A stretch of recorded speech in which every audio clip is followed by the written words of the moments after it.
Thank you everyone for joining us today for our webinar, Why Next-Gen Embedded Analytics Matter for Digital Transformation. My name is Eric Kolde, and I'm the Head of Product Marketing here at Looker, part of Google Cloud, and I will be your host and moderator for today's presentation. With me today, we have Doug Henschen, Vice President and Principal Analyst at Constellation Research. On today's webinar, we will describe the ways in which leading organizations take advantage of next-generation embedded analytics to improve the competitiveness of their customer experience, reduce costs, and drive revenue growth. We're just about to start, but I wanted to go over a few quick housekeeping items before we do. We'll have a 15-minute Q&A session at the end of our presentation, but feel free to send in questions during the presentation as well. To ask a question to our presenters, please type your question in the Q&A box and click send. We will do our best to answer all questions during and at the end of our presentation. This presentation is being recorded, and we'll be sending out the recording after it's over. The windows you see on your screen are customizable, meaning you can minimize them, maximize them, or move them around the screen as you see fit. If you accidentally minimize or close a window for any reason, don't worry. Just click the toolbar menu at the bottom of your screen to bring it back up. And with that, I'd like to welcome Doug Henschen to get us started. Over to you, Doug. Well, thank you, Eric. It's great to be here. I'm excited to be talking about my embedded analytics research. I see embedded analytics as one of three areas where BI and analytics are really evolving and really making a difference, helping you to differentiate your organization. I want to thank Looker and Google for making a copy of my in-depth research report available to attendees of today's event. Now, before we dive way in, I want to sort of set the context, tell you a little bit about Constellation Research. We as an organization work with end-use organizations that are really leaders or fast followers in the industry. They're innovating with technology. You know, leaders might be 5% of companies that are really pioneering new ways of using technology to drive new business models. Fast followers might be the next 20 to 25% of companies. These are the companies we really focus on, and they're the companies that are using these emerging technologies. And when we look at emerging technologies, we do so through the lens of this astro chart. Now, as you see on the vertical axis is organizational adoption, from mainstream to early adopter to bleeding edge. And on that horizontal axis is the business impact, from incremental to transformational to exponential. So in the top right, you see, very bleeding edge, emerging technologies like general artificial intelligence and quantum computing, by definition in use by very few organizations. And at the opposite extreme, you see things that are in the lower left, you see things that are in wide use, like data warehousing and business intelligence analytics, and even the self-service movement we've seen in BI in analytics over the last decade and more. So by definition, these are mainstream. It's very hard to differentiate your organization using technology that everybody is using.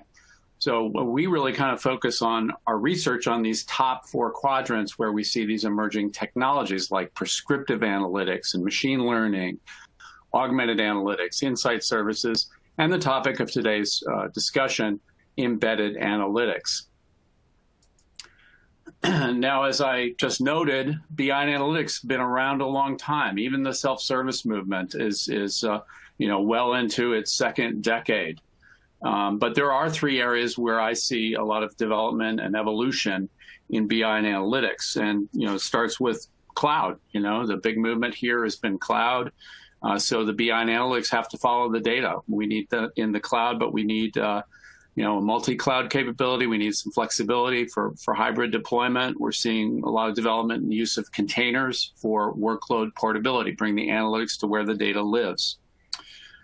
Another area where we're seeing evolution in BI and analytics is augmented analytics. This is the use of things like automated machine learning and built-in algorithms and natural language interfaces. And it's sort of extending that self-service movement, bringing BI and analytics to a broader base of users and starting to automate some of the repetitive manual tasks that the current users of BI and analytics need to move beyond to spend their time on analysis and not on things like data prep. And then that's third area we're talking about today, next generation embedded analytics. And I say next generation because embedded analytics have been around a long time. They've tended to be used by independent software vendors, ISVs, and SaaS vendors who are, turning to BI analytics vendors, taking their capabilities, the core of their engines, and grafting them onto their software and their services to create that analytics capability without having to kind of reinvent it themselves. This stuff is out there. Why create it from scratch? And what we're seeing with the next generation, though, is that companies that aren't software vendors and aren't service providers in the classic sense are now starting to do embedding. And typically, it's a lot of these pioneers and fast followers that we talk to because they're coming up with data and insight-driven services that they're turning to their customers. There's a saying that's getting popular, like every company is now a software company. I think that's an exaggeration, but we do see many of these pioneering and fast-following firms that aren't really software companies or SaaS providers, but they're providing these value-added services, and we'll discuss some examples today. So what's enabling this next generation of embedding? Really, it's come to the fore with this move to the cloud, and which has involved microservices architectures. Back in the classic ISV and SaaS sense, you typically saw these monolithic chunks of BI and analytics platforms grafted onto SaaS services, grafted onto software. Usually they offered some styling capabilities, so it was a little bit seamless. You had the same look and feel, but it was like this black box, kind of bolted on. With microservices architecture, we have this opportunity to tap into these fine-grained APIs and start to pull out very concise bits of analytics and deliver them within UIs or even within processes and workflows. And this is coming on strong as the pace of business gets ever faster, and we need to trigger actions and get to insights more quickly.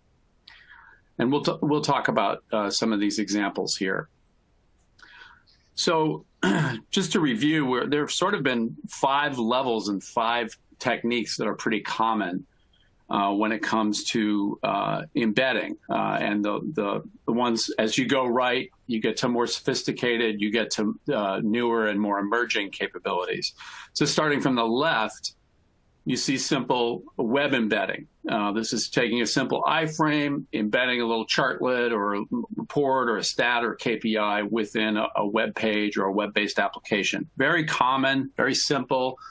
Use things like iframes to do this. There's not a lot of interactivity typically. It might have the ability to refresh, but there's not usually interaction between the web-based app or interface and the analytic that you're embedding. Very common, very effective, still in use very widely, still relevant.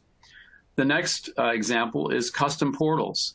And these have been used very widely a long time to sort of let companies aggregate bring together all of their reports, all of their dashboards, and now with sort of permission and access control, firms have kind of progressed in that idea, and they've find ways to provide secure access and personalization to their partners, to their customers. So they're kind of externalized this capability. Also very common and effective way of embedding analytics. The next example is COTS and SaaS integration. COTS, commercial off-the-shelf software. Typically, you think of on-premises when you say COTS, so ERP applications like SAP, and SaaS, we're talking about SaaS applications like CRM typically, Salesforce being a leading example.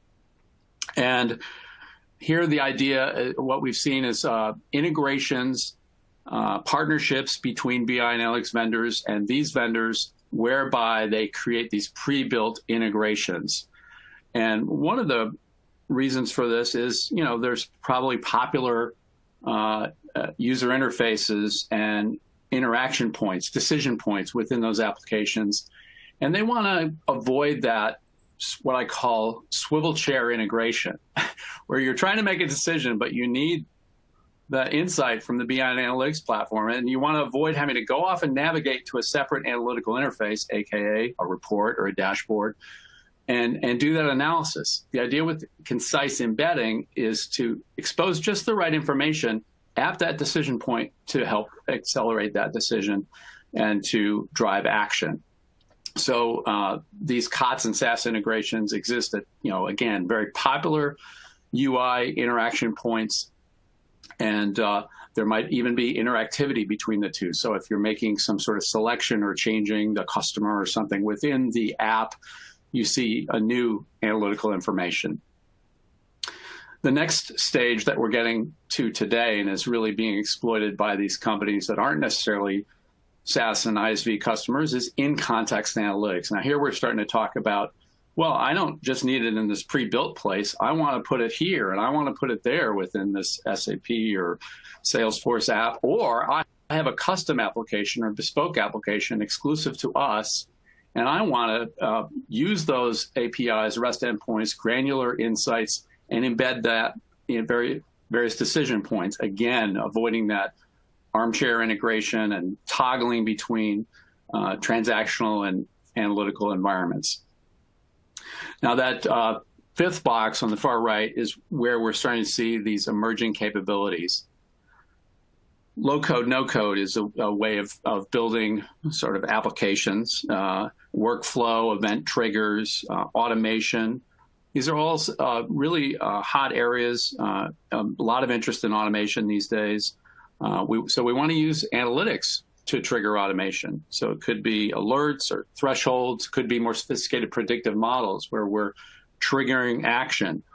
Could be the scenario where we have near real-time need. We don't have time for that, going off and navigating to a separate report or dashboard. We don't have time for analysis. No, we want a very concise decision-supporting analytic right there within the app. And all the better if it could be predictive. Maybe we have recommendation features. If it's really a near real-time scenario, maybe we can cut out the human interpretation and analysis. If we have confidence in an analytic insight, and we know that it's within X and Y, and when that's the case, we can go ahead and trigger an action. Why not do that? Let's move things along and get to the action. So I wanted to share some examples of some of these types of deployments. The first use case is pretty mundane. It's a portal use case. It's a grocery store chain in Europe that wanted to share insights with each of its store managers, wanted insights that were relevant to them. But rather than build dashboards for each and every one separately, they created this grand dashboard with a grand view across the organization, and then embedded very concise store-specific insights for each and every store manager, so they could see their own shrinkage, their own HR efficiency, their own product assortment, as well as the aggregated, benchmarks and best performance, worst performance across the chain. Very valuable, very common, pretty one of those early stage examples of embedding. The next example is a regional insurer, and they kind of graduated to this in-context example of concise embedding within their custom underwriting and claims applications. Again, they wanted to accelerate decision-making within these apps, avoid having their people having to navigate between interfaces. So they use these granular APIs to embed the relevant analytic insights right there at the decision points. Do we investigate this claim? Do we take on this, underwrite this insurance policy, et cetera? Very concise to the point. The next example is a network equipment manufacturer. It makes things like switches and routers. And to support to improve their customer support, they created sort of like a predictive maintenance type application where they could monitor their equipment remotely. It's in use among their customers, but they could remotely monitor it to provide better customer support. Well, they realized they're sitting on this gold mine of information, and so they decided to create a service, and they recognized that their telco customers were a great target because they use thousands of these switches per customer. So they created this personalized analytics service to help these telcos trends and predict their service levels. So it was a win-win. They had this data, and they created a revenue-generating value-add service for their best customers. The fourth use case here is a property management firm. It's kind of similar in that they developed a predictive maintenance capability for all the properties that they manage to sort of monitor the heating and air conditioning equipment, the backup generators, the alarm systems, and so on. And here too, they recognize that they're sitting on this boatload of data, and they could make better use of it and turn it into a service for their property owners, customers. And these customers could use this service to monitor their energy usage, so they have a better sense of the investments they need to make in different properties. It could monitor equipment reliability. They could also monitor the service providers that the property owners contract with. So it helped them improve their equipment purchases, their energy plans, et cetera. And again, a boost to this property management firm, a new source of revenue. Now, the fifth use case here is an actuarial consulting firm, and it was repeatedly helping insurance company customers build their own risk platforms to help sort of identify data coming in from their clients and understand their risks and help them make their insurance decisions. Well, they realized, we've built this so many times. Why don't we build it once and provide it as a service? So they did just that. And they offered their own risk platform as a service to many insurance companies. It's got built-in reporting, embedded analytics, including predictive capabilities. And this freed the insurance companies from having to go through all the trouble of building this type of platform. So it accelerated time to insight for these insurance company customers. It freed their actuaries to do their work instead of having to wait for all the data engineering. It's a multi-tenant service. So, it gave this consulting firm, it really changed the business model from this consulting firm, going from, hand-to-mouth, project-to-project type work to having an ongoing revenue stream from this service. And that's the sort of powerful example I encourage you to think about, where you can imagine a new business model, monetizing data that you already have, creating new revenue in services. And I also encourage you to think about BI and analytics in a larger context. Too many people stop at reports and dashboards, not recognizing that BI didn't exist to deliver reports and dashboards. It always was there to help you with decisions and to drive actions. And that's really what it's all about. And as we get to a faster pace of business, we're going to see many more near real-time and even real-time demands. So again, as I said, if you have confidence in these analytics, if you can automate and drive actions without any human interaction, that's really going to be a way that embedding is going to facilitate just that. So I'll close with some recommendations. If you're thinking about embedding, I would look for a platform that definitely has a rich microservices architecture with granular APIs that let you pull out very concise, insights and use event triggers to drive automation. You want rich security and access controls, rich integration capabilities, so you can have two-way interactions between applications and the BI platform, integration with customary security conventions like LDAP. You want customization and styling capabilities, so some of these things that you inject don't stick out as sore thumbs within your environment. You want to see pre-built integrations for commercial off-the-shelf software and SaaS applications. That would be helpful and a shortcut to getting to these things quickly. And you want ability to exploit events, alerts, automation, low-code, no-code. These are emerging areas to look for. And then finally, in these other areas where I said BI and analytics is emerging, look for capabilities to support cloud deployment, but look for multi-cloud deployment. In my book, that's very important. We're starting to see, as I say, a lot of exploitation of container capabilities, so you can have workload portability. And then finally, augmented features, like the use of AutoML and natural language interfaces that let more people interact with analytics and help the power users that were already there do their work more quickly. That pretty much sums it up for me, but we're going to talk about this more deeply, and for that, I will hand it over to Eric. Thanks so much, Doug. That was great. So next, I'd like to give you a quick overview of Looker. So Looker is rated as the #1 embedded analytics software by G2. And you can think of Looker as a data-to-anything platform. Looker was born in the browser and designed for developers and serves as a trusted API for all of your data. You leave your data securely at its source and deliver answers consistently wherever you need them, whether that's embedded within a data app or your customer-facing product, or in SMS, email, MLI, and automated workflows, or in Looker's modern BI and analytics applications. Looker provides governance for real-time data at scale and a single shared place for people and apps to interact with that data. It lets you focus on the answers you need and where to deliver them, not how to ask the questions. Our customers go well beyond BI to prediction and recommendation use cases. They build real-time data-driven automations, as well as pixel-perfect visualizations with our API for data.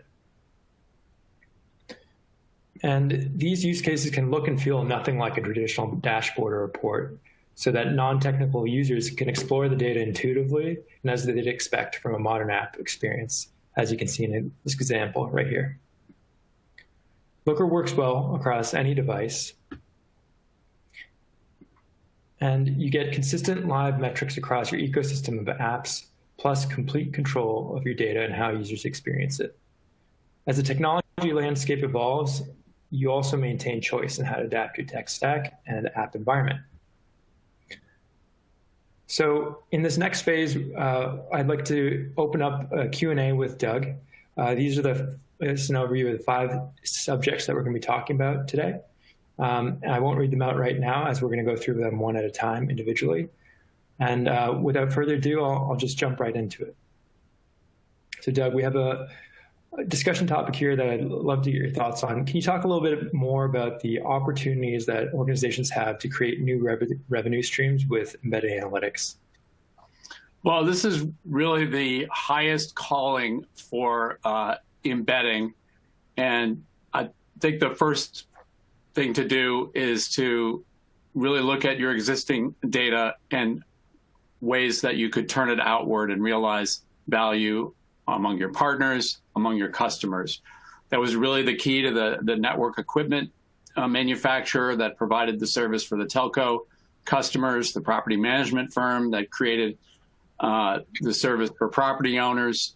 I've seen utility companies creating these capabilities for major commercial customers that want to understand their energy consumption patterns. Plumbing fixture companies creating this capability for commercial property owners like hotel chains that want to understand their usage of water. Lots of IoT examples. There's another thread out there where it's not just using your existing data, it's making more of it, finding ways to enhance that data. So many banks at the end of the year, you've probably gotten these end-of-year statements where you can slice and dice your credit card expenditures. Well, lots of banks provide that monthly or even more frequently to major commercial customers so they can slice and dice and understand their transactions, their interactions, their expenditures, get a better understanding of what's happening with cash flow at the bank. I've seen credit card companies that are aggregating and anonymizing spending data and also benchmarking it. So things like restaurants or independent hardware stores or what have you can go in and look and track their share of spending. They can see how credit card expenditures at their store versus other stores in a certain region, or other Mexican restaurants, so they can see it by geo, by type of business, by time period. Those are examples of enriching it. I've either seen adding third-party data, whether demographic or psychographic or even weather information, to try and enhance this information. But it starts simply and just look at the data you have and ways to turn it around, identify the value it might have to customers that's not being exploited. Thanks, Doug. Yeah, we definitely see a lot of our customers creating new revenue streams, and using embedded analytics is a central way to do that. Second topic, can you talk about some of the keys that you've observed in your research for getting to market fast or achieving a rapid time to value? Well, the alternative to using embedded is building this stuff from scratch, building analytical applications from scratch. And these embedded capabilities are taking off specifically because they accelerate time to value. So if you're using this tool internally, your team is familiar with the tools, your team is familiar with using those tools in conjunction with your data, it's a faster way to build and deliver these sorts of services. So, I wouldn't, you got to crawl, walk, run. I wouldn't immediately look to drive a data-driven service. I would look at simple things like that swivel chair scenario I talked about, where you have users within your organization that are interacting with transactional apps that are needing to make decisions quickly and that are struggling with that swivel chair. Oh, I need to support this decision, but I'm spending a lot of time going off to a separate report. I'm going off to a dashboard, or these are users that haven't been users of reports and dashboards that you don't want to have them a separate seat. You want to deliver a concise analytic right where they're making a decision. So that's the first place to look for adding value. And then beyond that, I would just automate wherever possible the data capture, the loading, the processing, using schedules and alerts, alerting on exceptions rather than forcing people. You want to eliminate unnecessary human review, unnecessary manual steps wherever possible. That's a way to accelerate time to value. That's great. So third topic, looking into the crystal ball, can you tell us a little bit about the emerging technologies that you see in the landscape and how they might change embedding? Well, I've mentioned it quite a few times during my presentation, but we're hearing a lot about workflow and automation. These are hot topics. Part of the reason they've gotten hot also is RPA and bots. So we've seen kind of a reemergence. I remember, 20 years ago writing about workflow. It seemed to have fallen out of favor, but it's back, and it's the whole idea is automating. So it's a natural to use analytics as a trigger for automation. Use analytics in combination with low-code, no-code capabilities to deliver the analytics inside these apps that are, built to fill in places where we haven't seen apps before. We've had, email and spreadsheets and pen and paper to achieve things. Now we can use low-code, no-code to build applications and even have insight within with embedding. So there's lots of options emerging. There's technologies emerging that can be used in combination with embedded analytics to really make things move along. That's great. Thank you. On the fourth topic, can you talk a little bit more about the role of predictive analytics and AI? Well, really, there's been a long-term push to move from descriptive and diagnostic, the history, what happened and why did it happen, to predictive and prescriptive. And in this pandemic period, we've certainly seen that the historical data is of less value. It might not be as relevant because the patterns have changed. And back in the day, 10 years ago, when you went to a BI analytics vendor and asked them, well, what are the options for getting something more advanced and predictive? And they would say, typically, R, Python, or partners. You can have your data scientists embed a little R code or something within the BI analytics, but that's changing. We're seeing with this augmented trend We're starting to see a lot more in BI analytics platforms in the way of forecasting, trending, AutoML type features. And, you can start to exploit these things with simple rules, push button forecasting and trending, AutoML. These are the starting points for prediction within BI and analytics. But it's going to get more sophisticated. We'll eventually get where we can start to close the loop. Business conditions change. We want to be able to, okay, well, we made this decision this time, but it didn't work out so well. So maybe something changed. We need to be bringing the data from the outcome back into the BI analytics environment or the data science environment, more typically today, to create a cognitive system that adapts over time.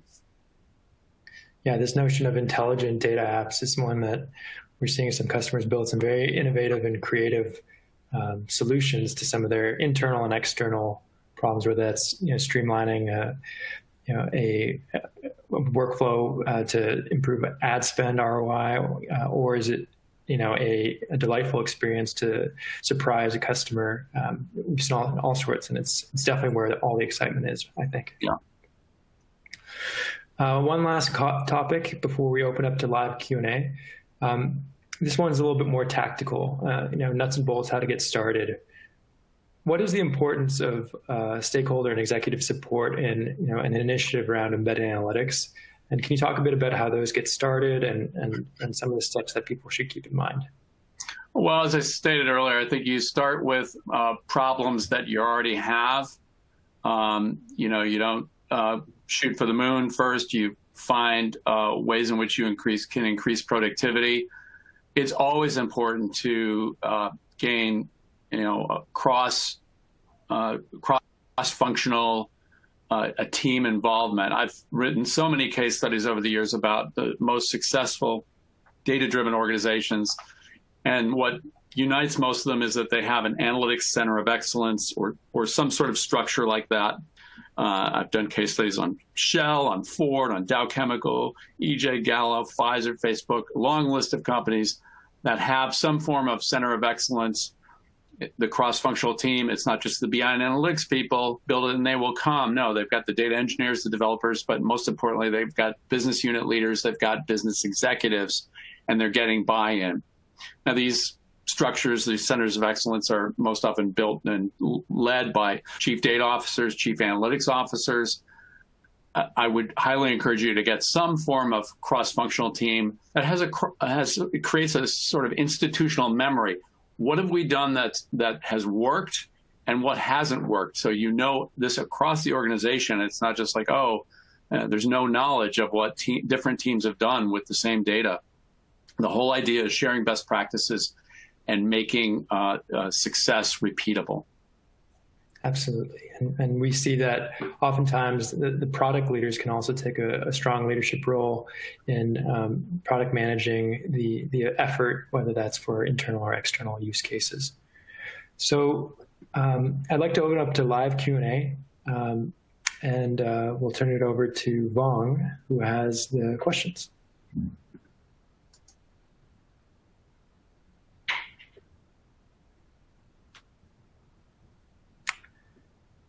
Okay, I think, oh, there he is.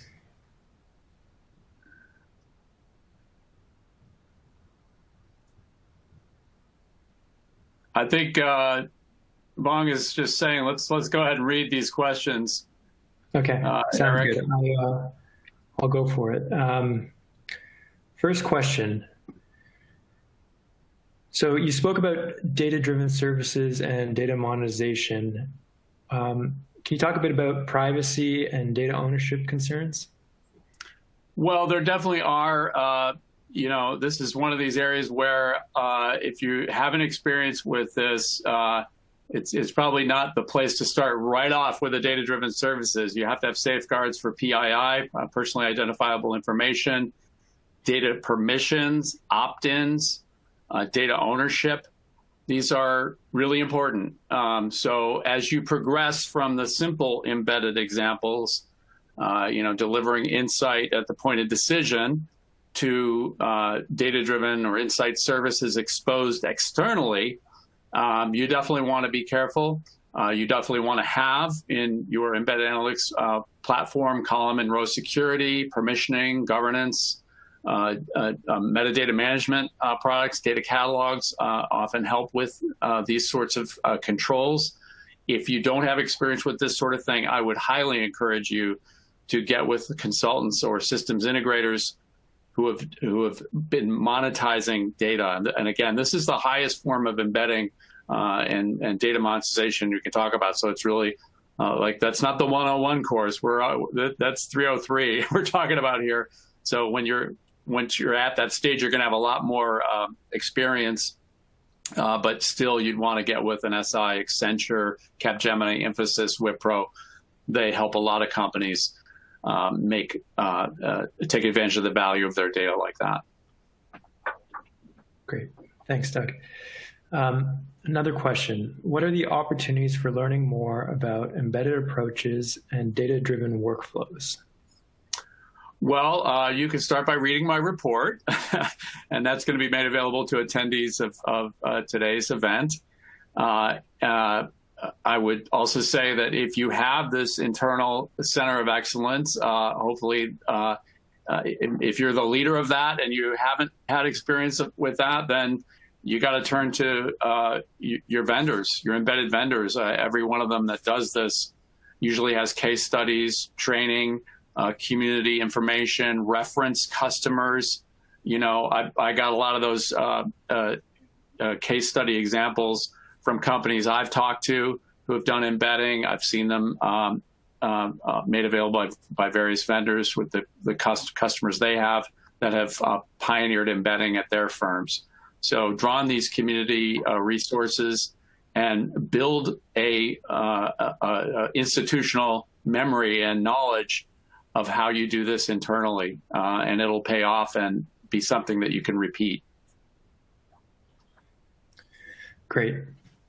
There's also a question around low code and no code. Can you talk about the options here and that are important and who are they going to be used by?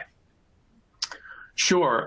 You know, low code and no code is a hot buzzword these days. You see low code and no code options emerging from lots of quarters, from integration vendors, from workflow vendors, from BI and analytics vendors, and just straight up app development options that are low code, no code. Really think of this as this is sort of the self-service movement that we saw in BI and analytics. We're trying to address these last mile applications that, you know, SaaS vendors and ISV vendors, they're just too customer specific for them to ever come up with a standardized application that would handle it. These are things that companies have been handling in email and spreadsheets and pen and paper. Now, these low code and no code options vary from, you know, literally low code, where it's more likely to be a developer or a power user, to no code. But even when it's no code, we're talking about building apps, embedding, using APIs, using SDKs. Often it's not just drag and drop always. So it tends to be more power users. And when it's low code, definitely developers. But it gives them a way to do things more quickly, a way to do things that they wouldn't have bothered to do before because, you know, doing it in conventional application development just wouldn't have paid off. Great. Yeah, we have a number of questions here, so let's keep moving. Do you think embedded approaches are going to replace general purpose BI? Is that some of what you're saying? No, I don't really think it will replace. It will change the way BI and analytics are used. You know, BI is it's the eyes and ears and the system of record for organizations. We may see that there are fewer consumers of reports and dashboards. I think we'll really see more consumers of analytics who really wouldn't, or, you know, the old saw in BI analytics was that it kind of stalls at about 25% adoption. And there's a certain group of business users who just wouldn't navigate to a report or dashboard and wouldn't want to spend the time kind of exploring it and interpreting it. They just want the answer, and they want it embedded right there, right next to where they're making the decision. That's what we're talking about here with embedded. So I don't think it's going to eliminate it. I mean, the BI Analytics platform is there as a single source of truth. You need that strong semantic modeling and governance capability. You need the security and access control. It's always going to be there. I think just the consumption of the BI Analytics is going to change, get to more embedded, get to more automated triggers within workflows and processes. Got it.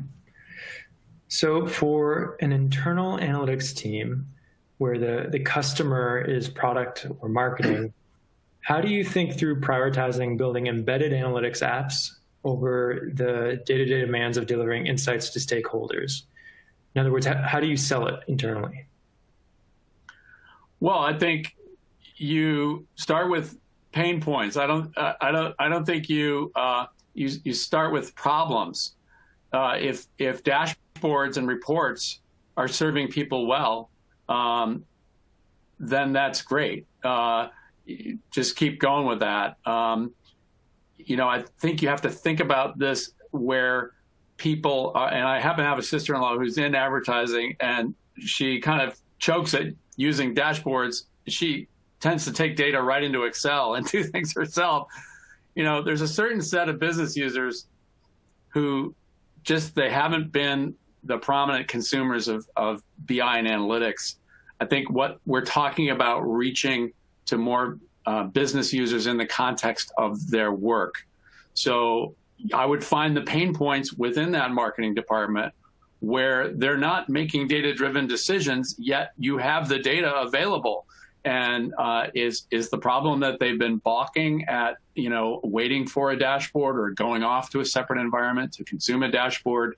You really have to diagnose the problem. I always start with, well, what are the problems that exist instead of the build it and they will come, grand idea that doesn't necessarily have a wellspring of support and interest before you get to that project. Great. We've got a question here around the technical challenges in embedded analytics implementations as a heads up to anyone who's considering such an implementation. We've seen a number of these at Looker. That's why we have a strong embedded analytics business. But Doug, do you want to maybe kick that one off? Well, we're talking about using APIs here. It depends on what evolution of embedding we're talking about. I mean, iframes are dead simple. As you get more sophisticated and you start talking about workflows and embedding concisely within, you're talking about SDKs and APIs here. This is development. And you have to look at the life cycle of supporting that as well. So you have to look at how changing and dynamic the situation is. You don't want to go through a lot of effort to creating embedded things if it's a changing environment and you have to fix them. So this goes through the life cycle of development like any other sort of development. So again, you have to go through a prioritized list and start with the things that are in the biggest demand that are going to have the biggest payoff. Yeah, that's great. And just to kind of laundry list some of the things that we see at Looker, authentication and permission, some of the back-end stuff that powers the front-end experience is often the hardest part, but it's also the most important part, right? To make sure that the experience is serving the right data to the right customers. We see a lot of people also have trouble collaborating with if they're trying to build in-house, making sure that they have a developer workflow to ensure product continuity and collaborate with branching and Git and versioning. A lot of these technologies are hard to do in-house or with other vendors as well. Yeah, I think of that insurance example I gave where they're exposing a very concise analytic within their risk, their homegrown risk application and their homegrown underwriting application. Those weren't terribly, dynamic changing applications. So the one-time project and security provisions, et cetera, weren't daunting. think simple before you go for the super sophisticated. And you'll build on your knowledge of embedding as you go. Absolutely. And the last thing I'll say is just maintaining, and as your product grows or your app grows in number of users, or you add new use cases, it's often typically very challenging to add those if you've done it with another technology than Looker. I will move on to one last question here. The question is around, it sounds like this product is for very large organizations. What about the SMB market? The way to answer that is we have a very strong segment in the SMB market segment, and a very robust group of happy customers. So I encourage you to reach out and talk to our team if you're interested and want to learn more. This is exactly where the low-code, no-code options come in. That's why they're coming about. We're trying to take embedding further, and low-code and no-code is a way so that you don't have armies of developers. You can start to do it, with power users and reasonably proficient devs without too much time. So capabilities are evolving, and I think it's a start small, a crawl, walk, run situation and opportunity for you. Great. And that brings us to the end of our questions. And so I would like to close out by thanking everyone who joined us today. This brings the formal presentation to a close. And we very much look forward to being in touch and answering any follow-up questions you might have after the event. Have a great day. Thanks, folks. Thank you.